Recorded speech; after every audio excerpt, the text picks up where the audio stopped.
Guys, the boys are back, everyone. Oh my god, it's been such a long wait, and I'm sure many of you guys have been dying to see this, and I'm sure many of you guys are disappointed that we're only getting 1 through 3, but trust me, the rest of the season is amazing. Today, I'm just going to be going over episodes 1 through 3 in full spoiler detail. If you're looking for a non-spoiler review of the full entire The Boys Season 2, make sure to go up above into the card above and go check that out. Today, we're saying fuck soups, getting down and dirty into The Boys episodes. Guys, this is going to be a blast going over The Boys episodes every single week because this is one of my favorite shows of all time now. I'm obsessed with this show, as I'm sure many of you guys are as well, so make sure to leave a comment down below. What are your guys' thoughts on episodes 1 through 3? Which one was your favorite? Which one was a jaw-dropping? What was your favorite moments? I have my notes right in front of me through episodes 1 through 3. I might be missing certain things, so if I am and there's something I didn't talk about that you guys want to talk about, well, let's talk about it. As well as hit that like and subscribe button if you guys enjoy The Boys just as much as I do, because I want to keep having a place where we can all come and talk The Boys every single week.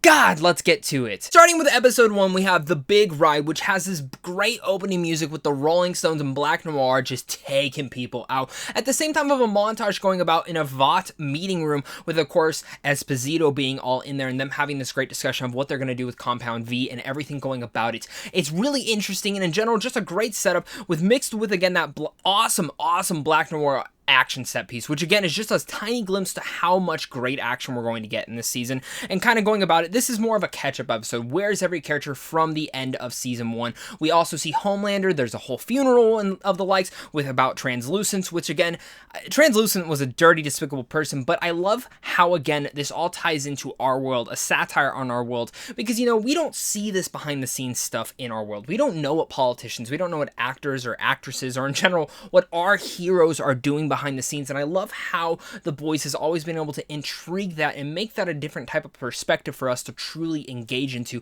and as a satire in general to our whole entire world and the way that we view it and how the media plays about it. And that's one of my favorite things with The Boys in general, and we see that through this funeral scene, of course, with Homelander talking about Translucence and how he actually died was not the way that he was talking about it. But it's just a great intro back to our boys, and of course we get, again, caught up with every single person, talking about Huey as well and Starlight. We've seen that they're having these secret meetups. Huey wants her to get a Compound V for her. Is that really going to happen? They're having these secret meetings, and in general, I love their relationship. It's in a weird spot right now, and as we see through episodes 1, 2, and 3, Huey is easily my least favorite character this season thus far within the first 3 episodes, but this is a season that's absolutely set up to be about Butcher and Homelander, which we will definitely be talking about both of those a little bit more throughout this video.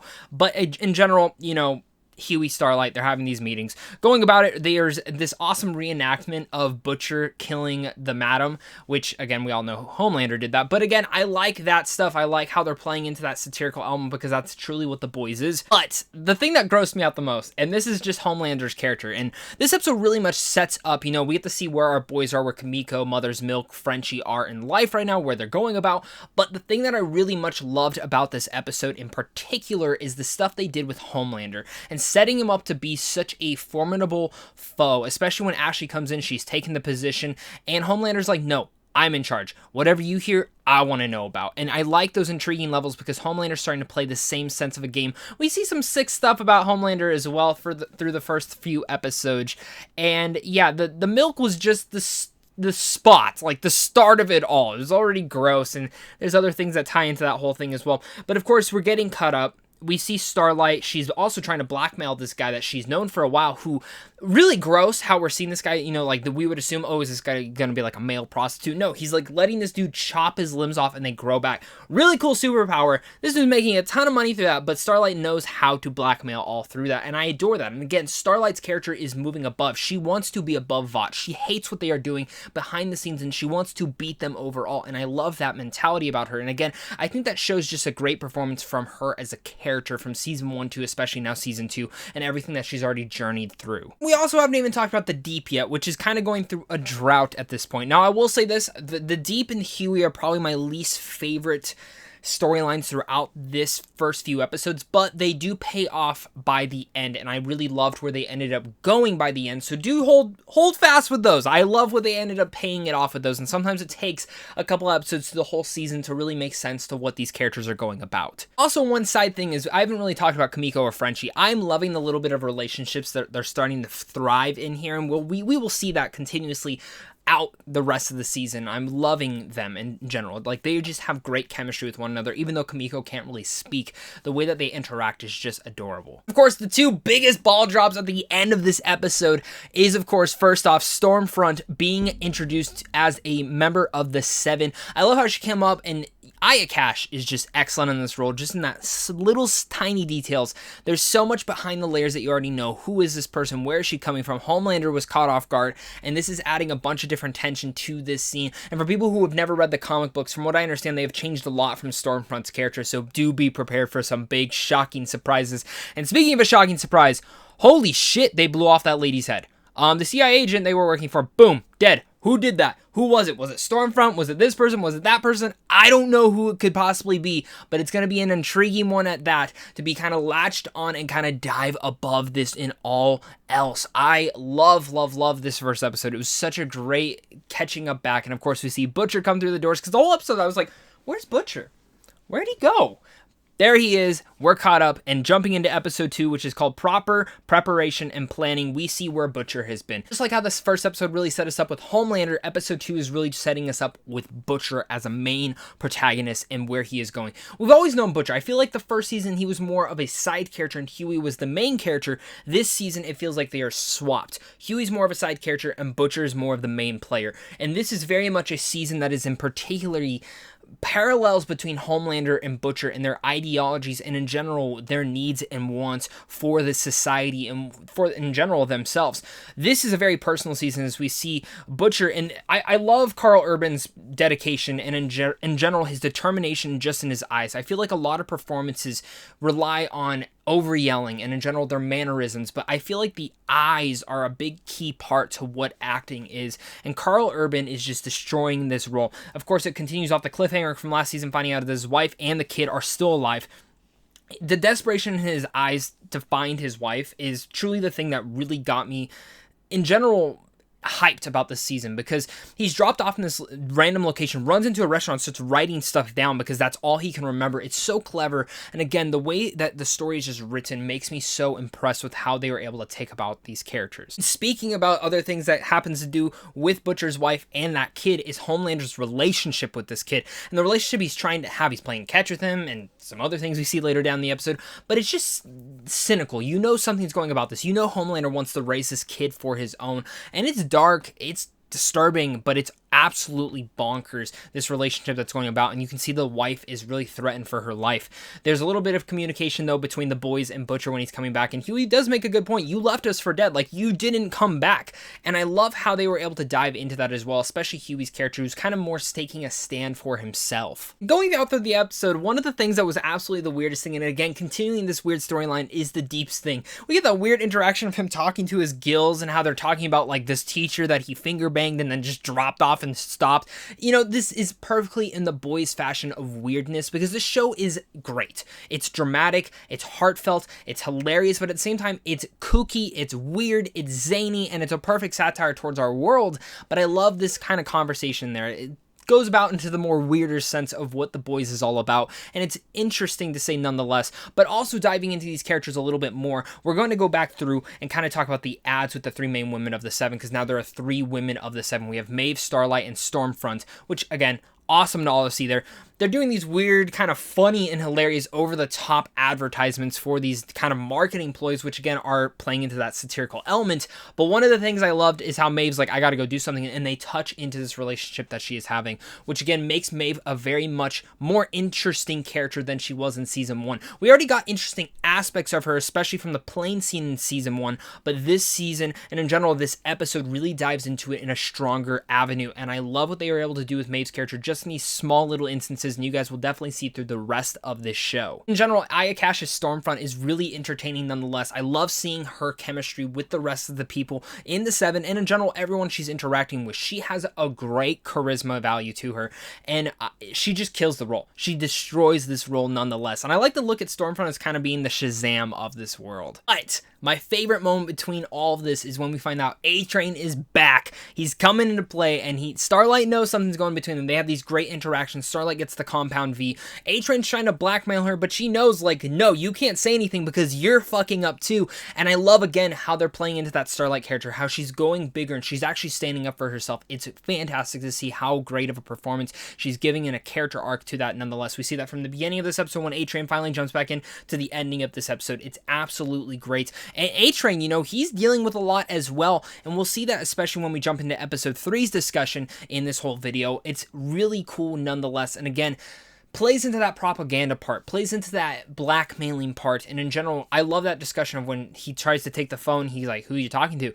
And she goes, I know you didn't tell anyone, because if you did, I would have already been dead, so stop threatening me. I'm like, fuck yes, Starlight, go fuck him up, man. Also, jumping into the next storyline is, of course, Butcher making contact that he gets a mission. If you find this super terrorist and give him to me, I will make sure to find where your wife is. That plays into a very big scenario, of course, because the boys go out to find this person, and they find out it is Kamiko's brother, which adds a whole other sense of layer, because Huey blows the shot, they run off, but by the end of the episode, they do end up capturing him and moving forward. But of course, this puts a big structure and really fracture between Butcher and Huey that we already had. Butcher ends up punching Huey, and the episode ends right then and there, giving us into episode 3, The Hill with Swords of 1,000 Men. I love these titles, by the way. Like, Eric Kipple, you are killing it with these titles.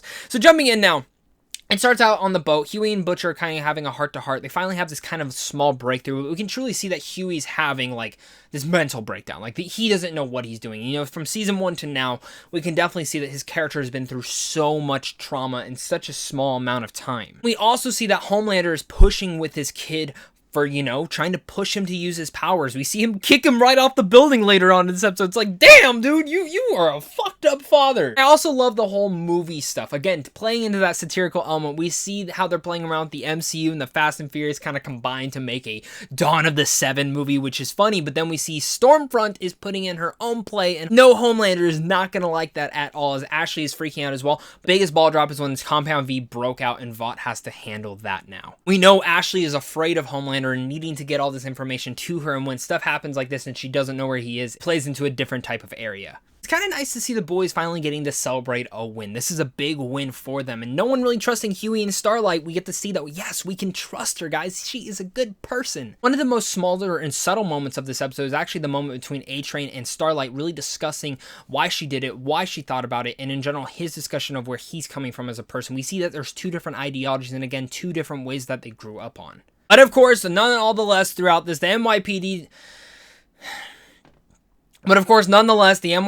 come in. Kamiko's brother gets out, and he destroys the helicopter, which makes the boys have to run because the Seven are coming. The Deep flies in, the dolphins, whales, everyone coming. The ship crashes right into it. It is a giant chase, and insanity ensues as they are just trying to get away, and they literally crashed a ship into a fucking whale. Like, holy shit. Only this show could get away with that. After they crash, they're all trying to get out. They're having to run. And Huey is having this kind of like, I'm done.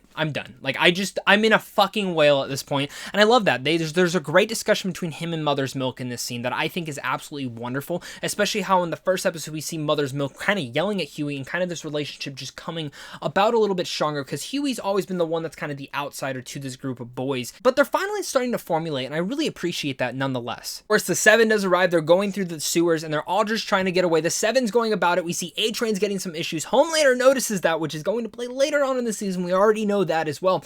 But as it's going about this, it's so intense because you don't know what's going to see. Huey runs into Starlight. Starlight blows him against the wall, and Homelander comes out and says, you're going to kill him right now, or I'm going to kill him and kill you. And it comes all about this. Kamiko's brother comes out and just throws everything on him and runs away. Dun dun dun. Kamiko goes right after him. Stormfront goes after them, and it ensues a giant, amazing fight scene that, again, we can already see these action set pieces are better than the first season already, and it becomes such an intense, enthralling, passionate ride throughout this whole entire way, and I was just on the edge of my seat the whole entire time. I was like, oh my god, this is fucking awesome. Stormfront, Kamiko and Stormfront really having a great action set piece in there, her throwing her against the wall, fighting her, and then, of course, Stormfront beats Kamiko. This moment in particular, this is when I stopped loving Stormfront. Even though Aya Cash is doing an excellent performance in here, Stormfront kill Kamiko's brother, say a really racist slur towards him, and leaves. And we already know Homelander is going to be pissed about this because he was the one that was supposed to catch him and kill him. And Vought and the media and everyone kind of going about this by the end of this episode really layers a different type of element. And again, that eye acting that I really talk about is in Kimiko, because she does not speak that much, but when she finally can really interact is within her eyes and her facial expressions, and we can see the desperation that she is now feeling towards Stormfront. And really rewatching the first 3 episodes, I can totally say this, that my favorite thing about this is, again, the determination and, again, the fierceness that we are feeling between all of our main characters. All the performances on side this are really powerful, and again, jaw-dropping and excellently executed, that I cannot get enough of The Boys. This is seriously one of my favorite shows of all time now, and season 2, guys, you guys are going to be in for such a surprise. So please, guys, make sure to comment down below. Let me know what your guys' favorite thoughts are. What was your favorite moment between the first 3 episodes? Again, episode 4 will be out next Friday, and next Friday you'll get another Boys Season 2 review for The Boys Season 2 Episode 4 review. I can't wait to discuss it, guys. Make sure to hit that like and subscribe so you have a place to come and talk The Boys every single week. And of course, until next time, stay classy.